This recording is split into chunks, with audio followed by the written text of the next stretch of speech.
Dear South Africa, I know you are voting, and I want to encourage black and white and all South Africans to look back at the legacy of Mandela and other leaders.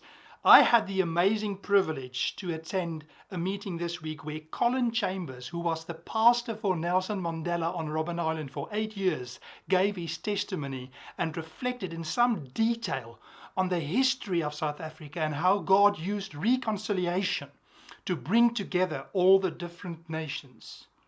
Now, what I've done is I've prepared a couple of clips where Reverend Chambers talk about Mandela, about F.W. de Klerk, P.W. Botha, and how this whole process worked out. And I want you to be encouraged to look at the way in which the Christian faith and prayer played a vital role in bringing together Christians. And my prayer for you and for me is that we will once again meet at the cross of Jesus for reconciliation. And in the end, if you want to leave some comments, you're very welcome.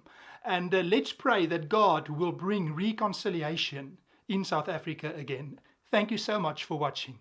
The whole thing was a miracle.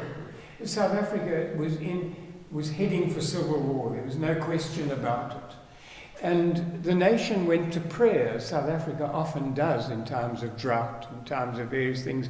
And I'm a minister, and I would say it, but I believe a miracle happened because P.W. Botha had to stand down as being president. We'll see in a minute. He never would have released Mandela, couldn't quite get to that. And South Africa wondered at the time who would become the next president. Only the whites could vote then. It narrowed down to either Pik Botha, who died last year, or F.W. de Klerk. And everyone thought, well, the only hope for South Africa is if Pik Botha becomes president, because he in Afrikaans, he's an Afrikaans person there, so I must be careful. He in Afrikaans was a verligter. He was an enlightened one. F.W. de Klerk was known as a verkrampter.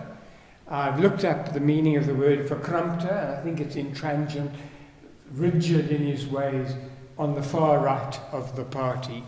And but an amazing thing happened. F.W. de Klerk became a committed Christian, and F.W. and Mandela, when they first started meeting, when Mandela was still in prison, started their meetings in prayer. And Mandela was often taken from Victor Verster prison through to the President's house in Cape Town in the back seat of a car under a blanket, because obviously plainclothes security cars were driving near. But that was one of the miracles of South Africa. And deservedly, they got the Nobel Peace Prize together. And F.W. de Klerk is known as the other man. Mandela became president. And when he was inaugurated, this is what the point I want to stress. And there's the picture of the newspaper at the bottom and the actual picture of him being inaugurated as president. And his theme was not "we've won," but a time for healing of the wounds. That was his whole theme of his 5 years as president. We need to come together. We need to heal the wounds of our nation. And so it started off with the Truth and Reconciliation Commission. Go through quite quickly, where Mandela's brainchild, Archbishop Desmond Tutu, was the chairman of it. He didn't make the decisions because it was illegally binding. You could, whatever atrocities you had committed, whether from the security forces side or the freedom fighters side, you could confess how many people you'd killed or tortured or maimed. And you could ask for clemency and pardon, and legally you were forgiven and could never be arrested or brought to trial on that charge ever again. P.W. Botha didn't appear before the Truth and Reconciliation Commission, and he could have been charged with crimes against humanity. That could have faced that crime. But what did Mandela do? This man that I'll show you in a minute said such things about Mandela. He personally went to his house and gave him a presidential pardon. Now, the link to that, Dr. Verwoerd, who was assassinated in Parliament, was the one that said blacks should never be shown the greener pastures of education. They should know that their lot in life is to be cutters of wood and drawers of water. And he brought the name apartheid in. It was under his watch that apartheid became law and legally enforced. And so after Mandela became president, he went on the presidential helicopter to have coffee and cook sisters. You wouldn't know what cook sisters are. Donut type things and syrup, lovely but very calorific. There's Dr. Verwoerd's widow, and there's Mandela in homage at the grave of Dr. Verwoerd. Now, where do you hear of that?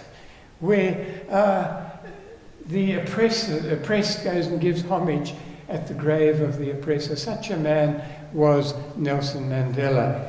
P.W. Botha, he said, remember I said he stood down as president and F.W. became, he said there at one stage, Nelson Mandela can rot in prison until he dies, or I die, whichever takes longer. Mandela went to P.W. Botha's house in the wilderness. Now, it's not the wilderness like biblical wilderness. It's a town called Wilderness between George and Knysna, and gave him a presidential pardon. But you can still see, even in that picture, the arrogance of P.W. Botha, telling Mandela what to do, and then Mandela was explaining to him. But that was the type of forgiving character of Nelson Mandela. Africans played soccer, football. Whites played rugby. So the springbuck, the symbol of South African rugby, or the emblem, became synonymous with apartheid. And the Africans wanted the springbuck to be removed. So Nelson Mandela's been president for not even a full year, and it's the World Cup rugby for the Wilbur Webb Ellis Trophy in South Africa. And again, a miracle, because South Africa actually shouldn't have been in the final. And in extra times, Joel Stransky kicked a drop goal and South Africa won by 3 points. And so Mandela goes to that rugby match to give the trophy as president of South Africa to whoever the winner was. And it just happened to be South Africa captain Francois Pienaar. But look at him, goes in springbuck rugby togs as a new president. And there's got the springbuck emblazoned in the top right-hand picture. And there he's giving the trophy, and there he's, look at the happiness of Mandela in that picture. And don't forget, against that background, rugby was the white man's sport, and so was the springbuck. And that brought, what was your first name? Frederick.